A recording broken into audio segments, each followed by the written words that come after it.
Hello, I'm here at the Superbooth 2024 with Tom's aka Kyaa. Kyaa. And today just want to see his new modules and a bit of a patch again as usual. So Kyaa, what did you bring to Superbooth this year? Yeah, so I brought essentially my system that I use to make music, but I also obviously have my modules in there. So I have the two everyone are already familiar with, or hopefully everyone, Euclid Grid and 2 Auto. I do have this is an old experiment, which is still a potential thing that might happen. Okay. But pending parts availability from Music Thing. And I have a prototype of a new module here, which is very large and very impressive. It's Tiny Tracker, which is going to be an 8-channel CV tracker. And this is currently a prototype, so not everything works all the way, but I think we'll be able to demo some stuff. Yeah. This is amazing. Yeah, thank you. So how many channels does it have? 8? Yeah, so about the tracker, we have the 8-channel input-output. Each channel is a CV and trigger pair. Okay. So you might end up using more than one channel to control one voice. It's like if you wanted to do a filter cutoff and pitch, you'd use 2. So you might run out on this module really quickly, but we're going to make a expansion module where we add 8 more channels. Awesome. And you'll be able to chain up to 7 of those to the module for a grand total of 64. Wow, channels. Yes. Amazing. Yes. And all CV controlled out. Oh, yeah. They all send CV out. Yes, exactly. So there's Okay. no audio out of this. Yeah, okay. I wanted to keep it simple and manageable that way. Yeah, okay. Well, as simple as a tracker can be. Well, yeah, I mean, as simple as the outputs, the inputs are still complicated. I did my best to include all of the I/O people might want to control this. So we have TRS MIDI in and out. We have the new kind of MD standard in and out pins. Okay. I have a USB host connection, which means you can plug USB devices in, including a regular keyboard. Oh, this is amazing. Okay. You can also plug in USB MIDI devices, which should give people the flexibility to plug in whatever they want and control it. A USB hub also works, so you can plug in multiple devices through the one port. Okay. And an SD card for saving and loading stuff. Right. Yes. So how does it work? How do you get information into the tracker? Do you have to connect it to a MIDI keyboard or to a USB keyboard? No, you don't. So if I unplug the tracker from USB, Yep. you can still use these knobs to control where you are. This is kind of a song view. Again, the software is all prototypey, so take it with a grain of salt. It's going to change a lot, probably over the next half a year. Well, I appreciate that you're showing it to us. Yes. No? But it's so exciting to see this happening. Yeah, because yeah. I only saw, at the meetups, you showed like the little renderings, like the little screen and renderings, and here it is in the flesh. Yeah, well, I basically. made massive leaps on the hardware to get this to Superbooth. Yeah, okay. I prioritized it over the software because I figured it's more exciting to see the module than software on a laptop. Yep. But yeah, so these knobs, I was inspired by an Etch-a-Sketch, so it felt like a really quick way to navigate. And compared to the arrow keys, which when you plug the keyboard back in, you can use the arrow keys to jump around. Oh, nice. This interface actually feels very speedy, very fast. Yeah, right. Yep. And you can use the knobs or the buttons here to enter a pattern. And then the way you would edit would be step through each step, hit enter. You can change the type. Oh, that's not right. Software, behave, please. There we go. So yeah, you could step through the notes. You could change it to a hexadecimal value. You can. I have some basic keyboard shortcuts like a copy and paste working. Nice. Yeah. Okay, right. Well, I think people will, this will fly off the shelves, as they say. When this is done. Yeah, we'll see. I think the other thing I still need to work out, and I want to know what people feel is pricing. Right now, the parts that go into this are just more expensive than other modules. Yeah, sure. And I've spent far more time coding this than any of my other modules. Well, I mean, it kind of it's a very unique module and a very powerful module. Yeah. It can replace a lot of trackers and sequencers in your rack and can do a lot. So, okay. Amazing, but it's not patched in at the moment. Yeah, not really. I have a trigger going out, so you can see it triggering the modulator envelope. Okay. And I do have a CV out. I don't have a great way to show that right now. Right. But the tempo's fixed, so it didn't match this patch. Sure. So I unplugged it for now. Okay. But maybe I'll record something later for you. Oh, good. Look, you are forgiven. This is amazing, and you've done such a great work already. Also, I just realized it's flickering on the camera. Yeah, feed. it is flickering on the camera. So this is something that'll get fixed. No, look, just so for the viewers, my camera is 6 years old and really slow, so that's why it's flickering. Of course, the module itself isn't really flickering. So yeah, it's pretty cool. I do also have a patch I patched up with my old modules. So Okay, I can play something. how about you just play us a patch? I'd love to hear Tom's patch.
Okay, hello, another episode of the Fifth Volt. I'm here at Superbooth 24 with John, aka Wonkystuff. Hello, Carsten. How are you going? I'm not too bad. Yeah, okay. It's like getting towards the end of the second day, so a little bit weary. Yeah. But yeah, hanging on in there. That's why we're doing it on the second day. Earplugs help. Earplugs help. I have to get some of those next time. Yes. So, what did you bring to Superbooth this time? So this time I brought some demonstration for the MIDI things. Yeah. Or IMDI. The IMDI, okay. For me, it's still MIDI. It doesn't sound right to say IMDI, but we'll get there. We'll get there. But all your MIDI stuff is compatible with the new IMDI standard. Yeah, because that Robert has. Because it's the same. Yeah. We plugged in one of his oscillator modules yesterday into mine, and so it's totally cross-compatible. Exactly. So you're speaking the same language. Yeah. That's awesome. Yeah. So this was something I brought to Superbooth last year. We had a little bit of a demo. Yeah, that was a good demo. So there's an update to the MB1. Yep. So previously it used the TRS Type B, but not A. And of course everyone uses Type A. So now the updated version with this front panel could speak either. Okay. So now I'm demoing with the OPZ if you're in the US. Just a normal 3.5mm TRS cable. Doesn't matter, so you can plug it into your model samples, your circuit, your whatever has a TRS output. Okay. So that's a pretty good. So what we have here, I have the MB1 channel 1. I have into the MTR8, the MIDI trigger module. Yep. So we have, if I can select, is that the right channel? No. Okay, yep, So we can definitely hear a that. kick drum, snare, closed hi-hat, open hi-hat, and the cymbal. Nice. And Maps, that's just maps to normal keys. Yeah, so you're using the MIDI triggers, but you're triggering the analog drum kits. Exactly, yeah. So I guess we'll follow that signal path. So yeah, there's 5 outputs from the MTR8 into bass drum, cymbal, open and closed hi-hat, and the snare. I think the snare is probably new since last Superbooth. Yeah, that is definitely a new one. I think it's... So unfortunately, because of the number of controls, I couldn't make it a micro module, so that made me a bit sad. I think it's a favorite already of some people. Yeah. It has a nice... It's quite flexible. Sounds awesome. Surprisingly flexible. Yeah. But we can go into that in a little while. So what we have, let's just do... So I have a small sequence on the OPZ. So, bring the tempo down, trying to calm everything down. Let's look at the snare drum. We can change the balance between the drum tone and the noise part. Okay, yep. And you can change the pitch of the body, and you can change the length of the noise burst. Nice. That's quite a nice soft, very synthetic. This is a performing dream, right? You can, for performance, live performance, it's just a dream. Absolutely amazing. So that's the mixed output. So we also have individual, so the tone comes out on its own, or the noise on its own. So you could maybe put each of these into a VCA and then shape your own sound. Okay.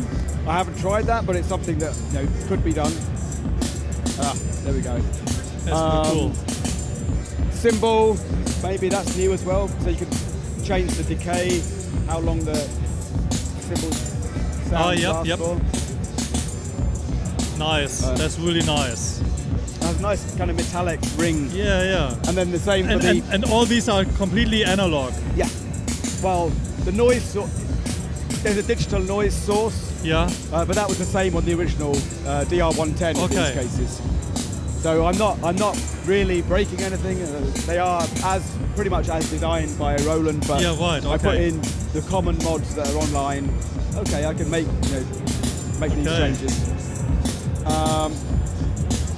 So also here there's an updated firmware for the MCO1. Yep.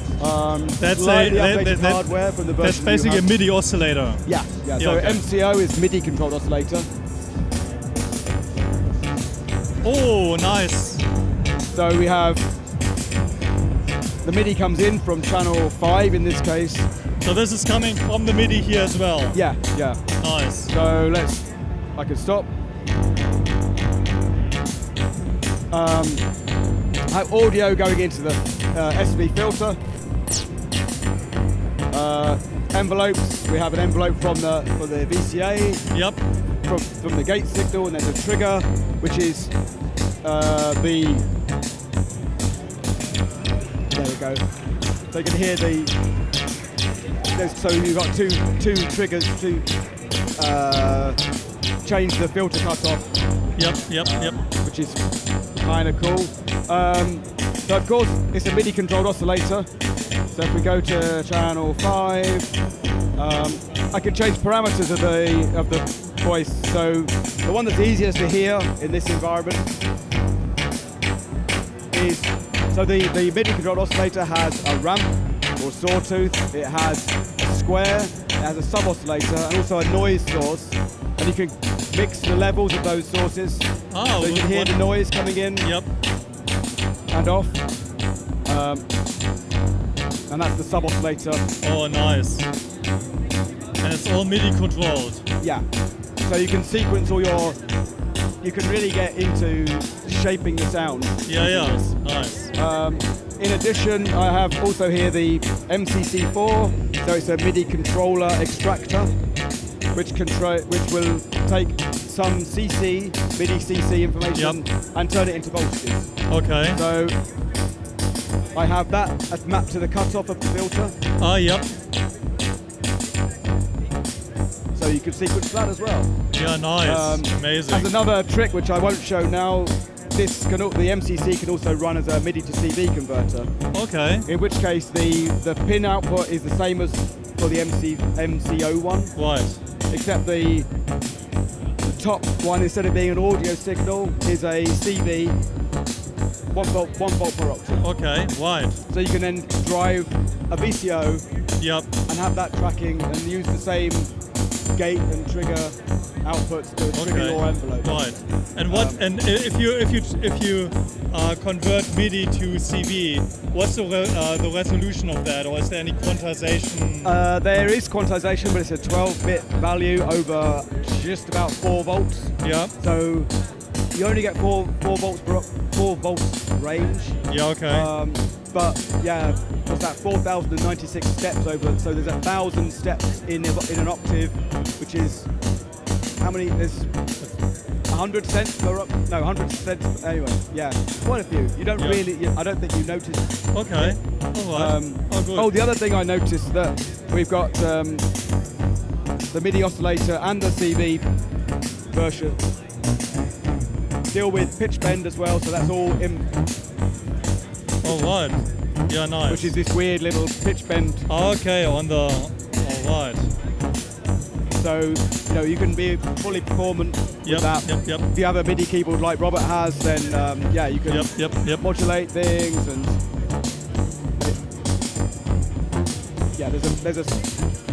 there is an LFO on board, so you can do PWM on the oscillator. All right. This is really slow, and the mod wheel is mapped to pitch modulation, so it's going to be a bit strange at the moment. And that's all happening in this little module here. In that top module, yeah. Yeah, right. Okay. So one of the things about the MB1 is that all the channels come into their or split. So also on the OPZ, I have an arpeggio running on channel 7. So if we change, that's now there's no longer channel 5. Yep. And now that's doing their different notes. Quite amazing. Slightly wonky, but maybe that's appropriate. So you could, for instance, bundle that with a matrix, like with a switch matrix or something like that, and change arpeggios or sequences very quickly, right? Yeah, amazing. Oh, cool. Yeah, I had this discussion with Robert this morning. So something like the switch matrix could reroute your MIDI signals under CV control. Yeah. It would be this kind of circular, weird thing going on. Really amazing stuff. Yeah. Okay. All right. So something else that happens on the MB1 is there's a clock out. Okay. So, and there's a like a web front end where you can set a clock division. Okay. So right now I've programmed it so it divides down to 1/16 beat. So this web front end is using MIDI to send that. Yeah. So there's a MIDI clock coming from here into here, and then it's being spit out here. Yep. Then there's a system exclusive editor with a web MIDI front end, which you can edit divisions. And right now I'm using the clock output into the Bastel clones. Ah, yeah, and there's a new module as well, right? Yeah. The bustle So out. now we've got. So that's quite nice. You can just sync these things. It's really nice. And there's the drum.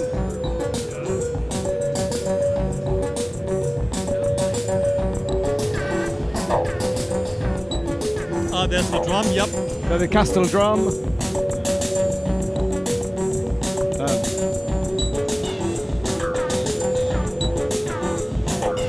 So standard Castle kind of sounds. Yeah, it's kind of really, glitchy. it's really amazing, and it's all in sync and all works together, and so it's really groovy. Fantastic stuff. And obviously the delay helps because that makes delay helps everything. Delay helps when you want everything. Slower tempo. I need a T-shirt with that line. Delay helps everything. Yeah.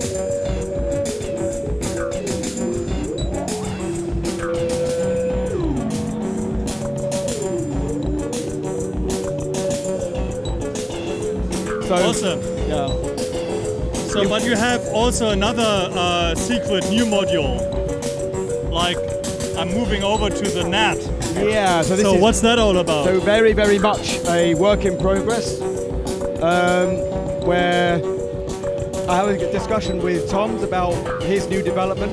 Yep. A tracker. A tracker. So very cool. Another video. And we were discussing the approaches, and I kind of said, well, if I was doing it, I would make, rather than worrying about how many columns of data, I would say, well, I have one. Yeah. If you want another column of data, you have another module. Okay.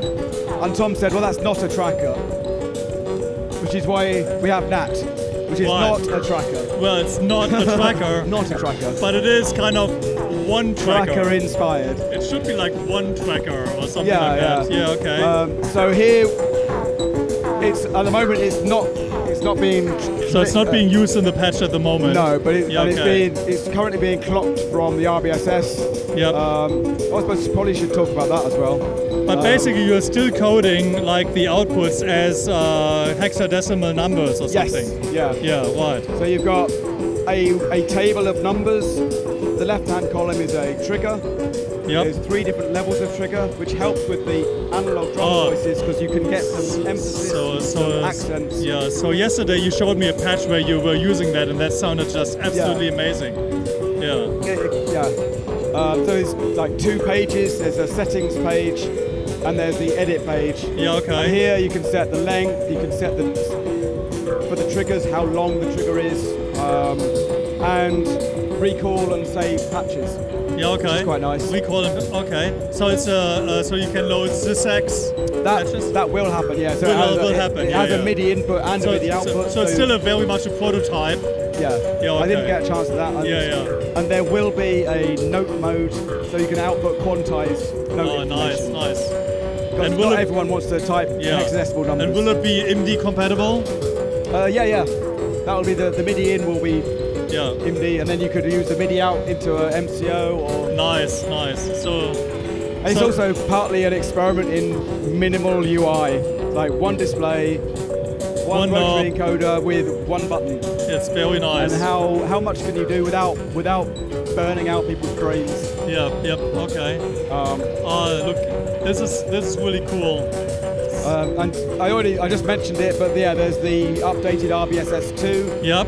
So what's updated there? So last year when Tom's introduced, or Kyaa introduced the quick swap case, there was incompatibility with some modules that the headers weren't quite in the right location. Because of the quick case. And unfortunately, the original RBSS, the pins were in the wrong place. Oh no. Right. So I took that as an idea. I'll rewrite the code. So this is now quick swap compatible, which is a good thing. Yep. And I also break out the some bits. So the RBSS takes a number and rotates the bits around. Yes. So if you're in binary land, your 1 becomes a 2, your 2 becomes a 4, your 4 becomes an 8. The 128 maybe becomes a 1 again, or maybe not. That's the chance. So now these are broken out here. And then so we have these numbers. Yeah. Okay. So you get basically just trigger pulses. Awesome. Okay. And it's kind of interesting. You get some interesting rhythms coming out. Yeah, okay. Especially for your drum patches or something like that. Yeah. Okay, good. All right. So there's a lot of stuff happening here. Yeah. Yes. I guess that's big and flash and something I'm working on with Hot Air, Matt Wand. Yep. So this is a passive magnet mixer. I get magnet matrix mixer. It's a mixer or router? Router, yeah. Router. Well, if you have multiple, so we have signals coming in this way and out that way, so ins and outs. Okay. If you have multiple inputs to the same output, then they get summed correctly. Okay. Right. But I think that needs a little bit of work because it's passive, so there's always signal loss. And I think at the moment maybe it's too much. I need to change the value of resistors in there. Yeah, okay. So at the moment, the prototype has like steel tape, self-adhesive tape on the back, so that these magnets stick. So I'm hoping that there'll be. So how many of these magnets do you get with a kit? I think the plan is 12 or 16. Okay, that's a good number. So Matt has sourced. These are bubble tea straws. Yep. Which happen to be the right size. Ah, nice. Okay, right. So that was a lucky find. Yep. This is passive 2.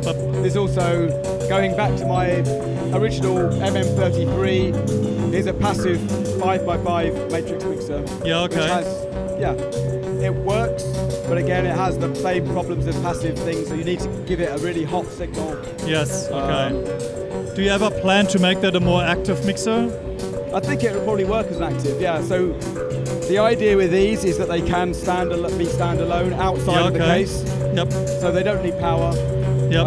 But if you put them in the case, then you can make them active with some gain. Yes, yeah. Okay. So at the moment, no, because as soon as you start putting active components in there, you need power. Yeah, okay. So, but yeah, I think I will make an active version. So like MM55. Right. Because it won't be a passive. Sure. Okay. So yeah. That's quite a lot of stuff. I guess it is. You've done well in 12 months. Yeah. And, the NAT was only, I was saying to Tom's like 6 weeks ago, I haven't got anything to show. Yeah. And he said, well, you've got this on a breadboard, just do it. Right, so you spent 6 weeks on the NAT. Literally 6 weeks ago it didn't exist. Wow, that is pretty good. And it's a great that's module. why it's not finished. Yeah, okay, that's fine. So it took me nearly a year to even start. Yeah, okay. Well, I'm looking forward to seeing that in the finished product. It's awesome. We'll see. Well, thank you so much, John. Okay, nice to speak to you again. Do you have are we listening to your patch already, right, the whole time? Yeah. So this is your patch? Yeah, I mean, you can change the MIDI, because it's all MIDI driven, so... Yeah. Okay. Yeah, I think we'll just leave this kind of just evolving around. It's a really nice patch. Let's just listen to it a little bit more.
Thank you.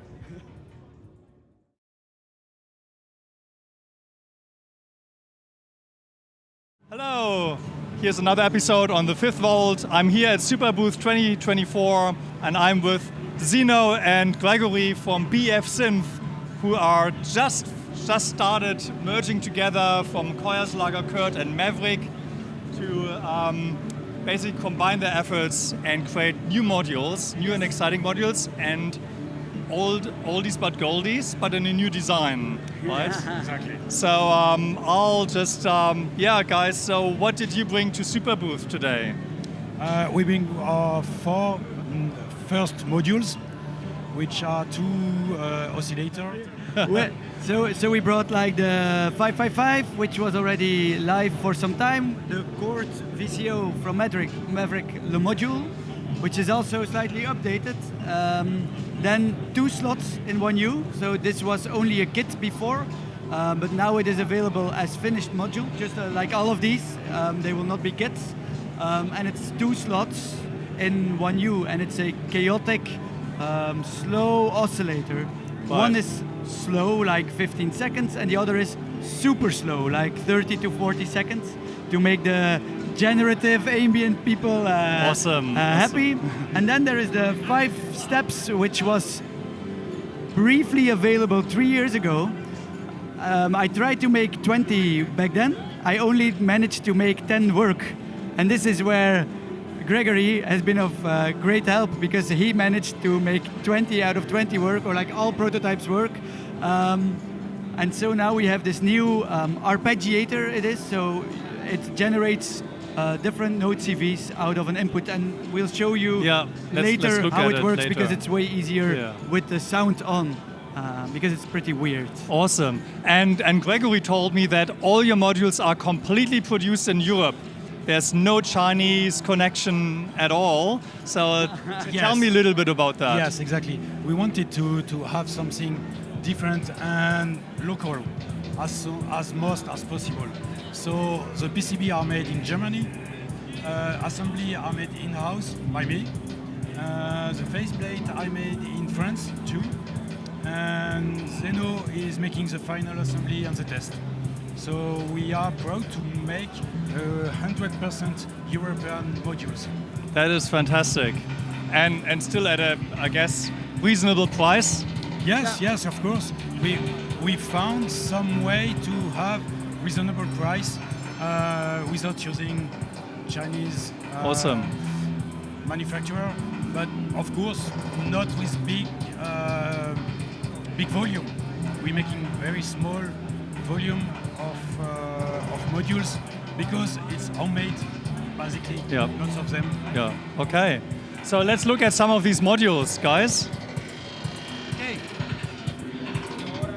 So here are the 4 modules in the QuickSwap rack, so they are all QuickSwap compatible. So first of all, here is the Chord module. It generates, it's a digital module that generates chords, and you can tune it with the frequency knob. It is also 1 volt per octave on the CV input. So this is a new feature. The previous one was playable with CV, but not 1 volt per octave. This one is. With the table knob, I can actually put it on. With the table knob, we will be able, just like on Solina, to change the different notes, the voicing of the chords. And with the wave knob, you also have some variations. So in this patch right now, it is slowly changing, as you can hear, because it is driven by the 2 slots, which is slowly changing the table value and the wave value, so you have a morphing chord that is constantly changing, which is nice as a drone. And then we have 2 other modules, which I will also use in the demo. So there is the 555 oscillator, which still has like all the basic waveforms. It has an analog sine wave as well, which is new in AE Modular, or was new when it came out. It has PWM for the square wave. It has FM inputs, so for linear or exponential FM. Also a hard sync input, so there are a lot of different sound design options. And then we have the most difficult one to explain, but I tried my best to set up a patch to explain the 5 steps. So Right now, we hear an arpeggio going from high to low. So we're now looking at this module here. Yeah. So this 5 steps is giving the notes and the triggers for the 555 oscillator. So you can change the notes with it's like a manual quantizer. You can change notes that it's playing by turning the knobs. And so you can go in between tonalities or in between anything. You can dial it to any note you want. And then at the input, right now, there is an envelope. So an envelope is going into the input. And the envelope is right now only decay. So if I change the decay shorter, the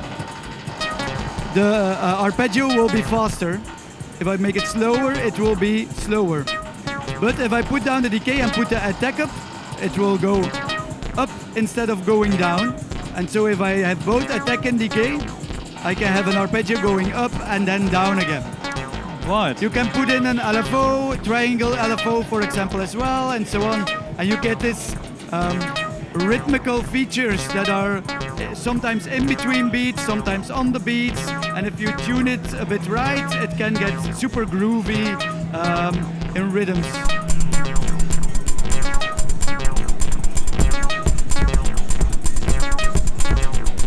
And like this you can like live change the rhythmic features in a very kind of convenient way in my opinion. You're not really programming but twisting a knob and slowly changing the rhythms. And this way you can get very creative with your oscillators. It's made specifically to work best with the LFO and the envelope, but you can also put audio rates in to get drones. You can put anything in basically and just experiment. Awesome. Okay. Well, this is the best explanation of the 5-step I've ever heard. Yes. So thanks for that. Glad It's to a very help. exciting module. But wait till you see the explanation of Riskit. Yeah, that's right. Yeah, we definitely want to see that from Whisket. Yes. Fantastic. Okay, so do you have a little patch for us? Yes, I have one ready.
Hello, so here is the final interview with the third-party guys from Tangible Waves at Superbooth 2024, and I'm here with Tobi, who has again some really cool DIY stuff that he's bringing.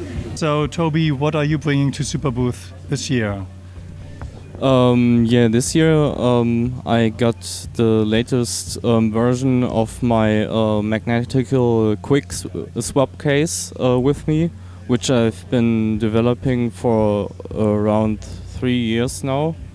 Started with a small tool case, just with magnetic attached modules, and then got further to a cardboard case, and now I reached the 3D printing stage. Okay, so this looks really nice. Show us a little bit how this all connects and what it can do. Yeah, it has a lot of magnets inside and outside. Okay. So, first of all, we will detach the satellite modules. They are called satellites because the whole concept of the case is called space case. The whole system, the whole case is riddled with magnets, as you can see maybe in the camera on the sides and on the lid as well, so you can fit both cases together and they will stay together in your hand like this, and inside your backpack also. But you can easily detach them also. You can detach the lid, which protects your synthesizer when you carry it outside somewhere from dust and little water sprinkles or something like that, and too much pressure inside of a backpack, for example. The lid is also magnetic. Maybe you can see the little magnets in the camera. They are really, really, really small. The lid also doubles as a stand. You can just detach it and then put it on the back like this. There are also little magnet rows, and then it will fit perfectly to stand. It's still a bit wonky because it's a prototype, but I have a small temporary solution for this problem.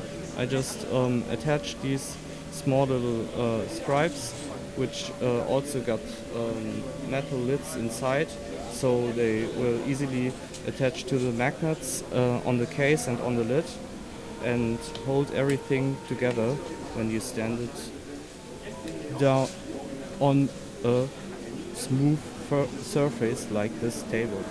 So you got a protection and a stand all in one.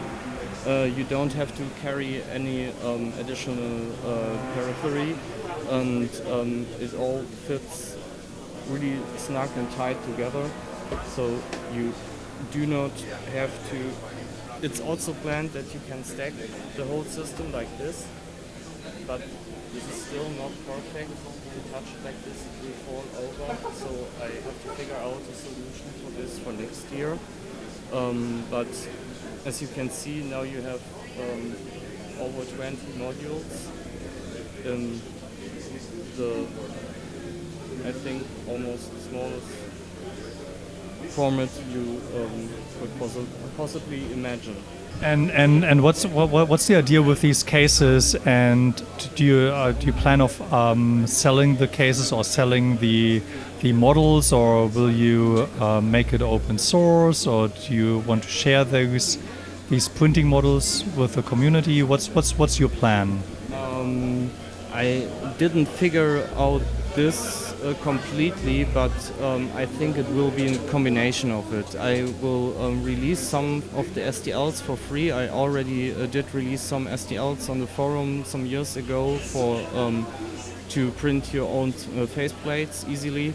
And I think I also will add the most of these STLs, but I think I also will sell them because I've got the ability to add nice designs to them, and it's also a lot of work to put in the magnets. So if somebody don't want to have the hassle with putting in the magnets, I just will do it for them, and then they have to pay some more for the material.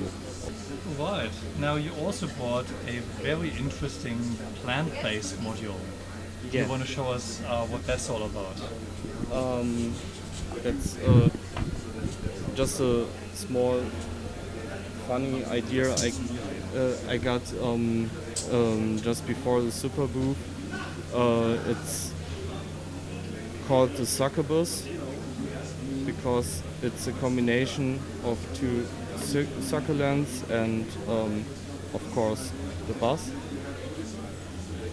And I thought about it somehow like a meme module, because there is a saying in the synth online scene that a synth only sounds perfect if you add succulents to it.